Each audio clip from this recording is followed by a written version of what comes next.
Hello. This week, the trees outside my church have been pollarded. My church is on a busy road in a city, so like most cities, the trees next to the road are plane trees. Now, plane trees aren't a native species to the UK. They were imported and planted in most cities in the UK. In fact, a lot of cities in Europe have plane trees in them. And one of the reasons they thrive so well is that they cope very well with large quantities of pollution. But I digress. Outside my church, there are two beautiful, huge plane trees. But this week, the council has come along and cut the branches back. It's called pollarding, and they cut them back to the same point every time. And new growth springs from that point. But where they cut it back to, it becomes gnarly. I know a little boy who calls them twiglet trees because they look all knobbly and gnarly. Now, the shame of it this week is the council is a little late this year, so the trees were just bursting into leaf. And all of the new leaves, the buds, have been chopped off and gathered up and chipped and carted away. And the trees look bare and blank and like twiglets, quite ugly, really.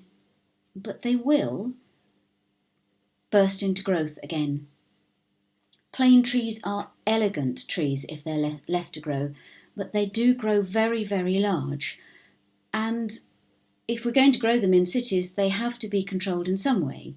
So pollarding seems a kinder way to keep them controlled and actually more fruitful because the leaves that come back are more vigorous and greener and more numerous as well.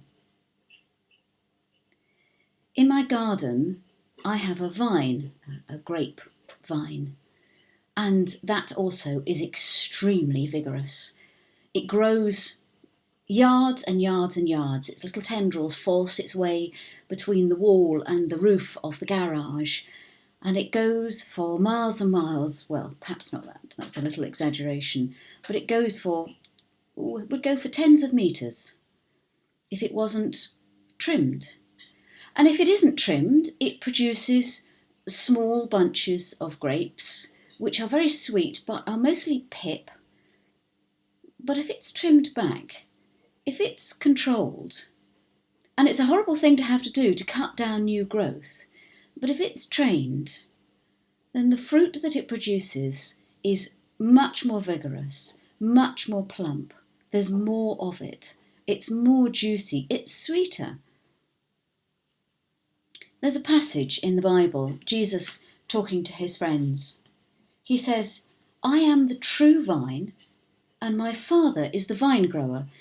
So his Father God is the person who looks after the vine. It says, "Every branch that bears fruit, he prunes to make it bear more fruit." Now, much as I dislike seeing the trees pollarded, or having to cut the vine down, I have to admit that both of them produce far more fruit if that wild growth is trained and trimmed and controlled. And I wonder about us. Are we so busy vigorously growing into every crack and crevice, going as far as we can, that actually we're not producing any fruit at all?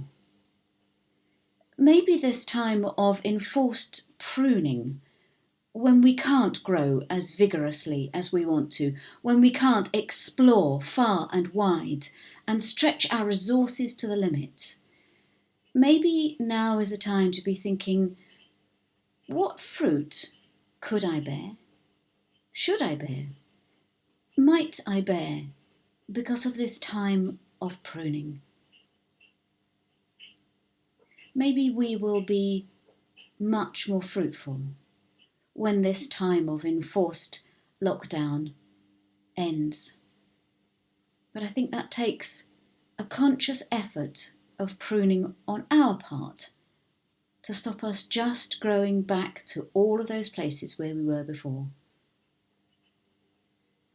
Keep safe.